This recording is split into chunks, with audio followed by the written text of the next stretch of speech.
Howdy folks, the Comics Kid 2099 here. Like every Saturday, I'm going to talk about an episode of a superhero animated television series. Today, I'm going to be talking about the Season 2 episode of Batman Beyond titled Once Burned. If you want to remain spoiler-free, turn this video off because there will be lots of spoilers. And if you haven't seen the episode, but you don't care about spoilers, then you're in luck because I'm going to sum up the plot of the episode before I get into the review itself. We begin with an illegal card game involving some of the most prominent gangsters of Gotham, which is then crashed by 10 of the Royal Flush Gang, who we last saw in the Season 1 episode Dead Man's Hand. Batman stops the theft of the stolen money from the game, but 10 eventually tells him, as Terry, that her family were kidnapped by Jokers and they demand payment for her family's safety. Batman helps 10 raid the Joker's hideout, but they know nothing about the Royal Flush Gang. Meanwhile, 10 is in a separate location, ready to give the stolen money in exchange for her family. But it was all a vicious lie, as it turns out 10's family isn't in any danger at all. They just told her the Jokers had kidnapped them to see if they could really rely on her. This understandably upsets her, and then Batman brings in the cops. They surrender, but 10 is not with them. So the basic idea of this episode is a fun one, but it's kind of a departure of what was set up at the end of Dead Man's Hand. This series wanted Terry and 10 to be the new Bruce and Selina, as is evidenced by the closing line of the episode Dead Man's Hand.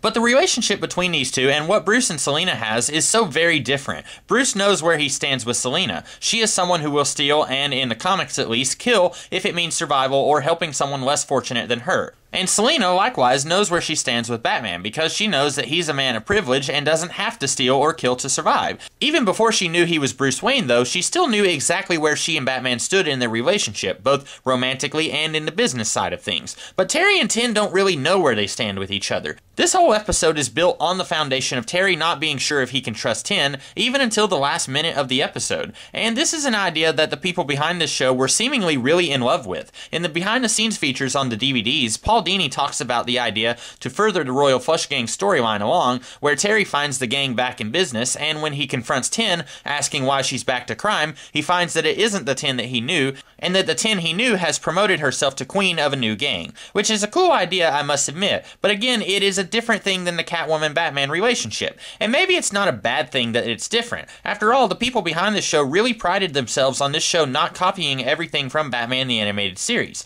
So maybe my problem isn't that the relationship between Terry and 10 is so different, but that Dead Man's Hand was being coy and trying to make us think that it was a Selina Bruce knockoff, when that's not really where they planned on taking this relationship.